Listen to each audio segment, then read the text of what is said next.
jump into this. Let's jump into the gym shoe brand Yeah. deal. Let's take it back to the 70s. You know, you had obviously Adidas, you had Converse, you know, Pro Kids, Yep. Puma. You know, gotta give Walt Clyde Frazier some love out there. Lots of love. Yeah. But in that day and age, the attraction wasn't with the athlete like it Hmm. is now. Right. What was that transition Hmm. that that pushed it forward like that? Because even though I saw Dr. J, I wanted some docs, but I didn't know if I wanted docs to be like Doc. Gotcha. Gotcha. That's a good question because I think once games started being broadcast and not on tape delay, and we got to actually see games like growing up in the VI, we didn't have cable television until really 1984. So any games that I saw were tape delayed and they were literally broadcast coming over from Puerto Rico. But we would listen to the games. Like I grew up listening. That's why I have such an appreciation for podcasting, for audio, for music, because I grew up listening to basketball and baseball games with my father and my grandfather, particularly. And they were diehard Yankee fans. So that was, I would imagine what these players look like. And then eventually, when I go and see the newspaper, I got to put a face with the name, right? The real kind of crossover took place once, games were no longer tape delayed, they were actually broadcast. Um, More and more sports writers started actually writing about the players, not just what they did on their, in their respective sport, on the field, on the court, but what they did off the court, right? We wanted to know what were they like off the court? What did they like? What did they eat? What do they do for fun? What kind of car do they drive? What other clothes do? I mean, Clyde Frazier, we got to see him finally when we would, this is well before tunnel walks and tunnel cameras and all that, but like he was always fly. Like talk about one of the flyest dressers still to this day. Like one of the dudes with the fur, the Rolls Royce. I mean, you even look at Dr. J. Some of the early Sports Illustrated, issues. When he wasn't in his uniform, he was in a suit. He was clean, right? Like that.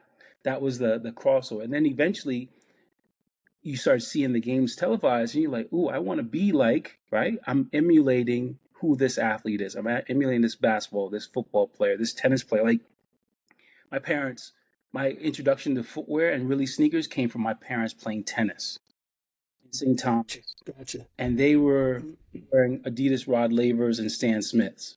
Like I always will remember that. It was then College of the Virgin Islands in St. Thomas. Now it's the University of the Virgin Islands, St. Thomas.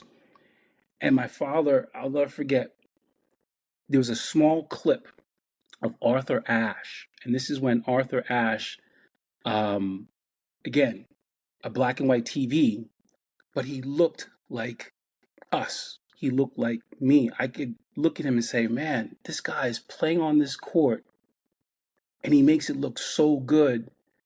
And he's not trying to be he's not trying to be over flashy, do all the antics, unlike other players like McEnroe, Yvonne Lendl, Boris Becker, all those other players that I eventually got to know. But there was something about how classy he was. And then I saw a little brand on his shirt and didn't know what it was. Come to find out, it was Lecoq Sportif, right? A French brand, a black man wearing a French brand. And I was like, okay. And then fast forward, then you learn about uh, Yannick Noah, again, another cat wearing Lecoq Sportif. Fast forward many moons later, who brings and introduces the brand to the hip hop community? Jazzy Jeff and the Fresh Prince, Lecoq Sportif sweats. And I'm like, okay, I get it. Tennis crossed over into the streets, into the hood. Like you in Chicago, in New York City, in Miami, in the Carolinas, took the brands that you saw these athletes wearing, and now you made them like you made it fresh, you made it fly. We always put our spin on everything. Like I tell people all the time, everything in this world is rooted in hip hop. Like you can't deny it. Like I'll point. You say something, you say a lyric, or you say even a phrase. There's a song about it. Someone spit a verse first, and it relates to this world, and we can all connect about it. It doesn't matter the color of our skin, whatever. Like I love when people watch videos and they're like, "How is this, quote unquote, this white female know?" I saw this the other day. She was talking about Mary J. Blige and Method Man with the Biggie sample, "You're All I Need," right? And she was like, "Well, I graduated high school." She was like saying this. She was like, "I graduated high school in 1995. I went to college. I got to meet people who were not like me, particularly black people. And guess what song were they listening to? Hip hop and R&B.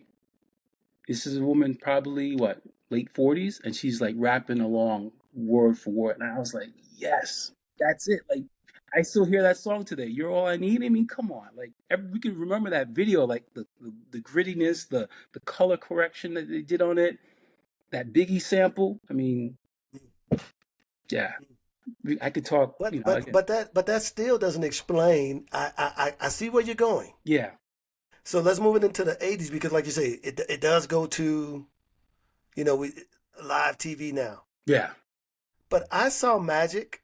yeah, I saw Isaiah. I don't know if we still like Agee didn't want to be Isaiah because of the shoes he wore. He wore Isaiah because Isaiah was Chicago, Chicago. West Side. Yes. You know, Yeah. I saw Magic because I was like, man, the way he passed. Mm-hmm. We saw Bird because of the way he shot. Right. We wasn't really looking at gym shoes.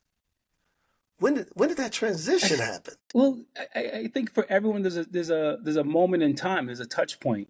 I don't know when it was for you. I mean, I was looking at shoes since 1979.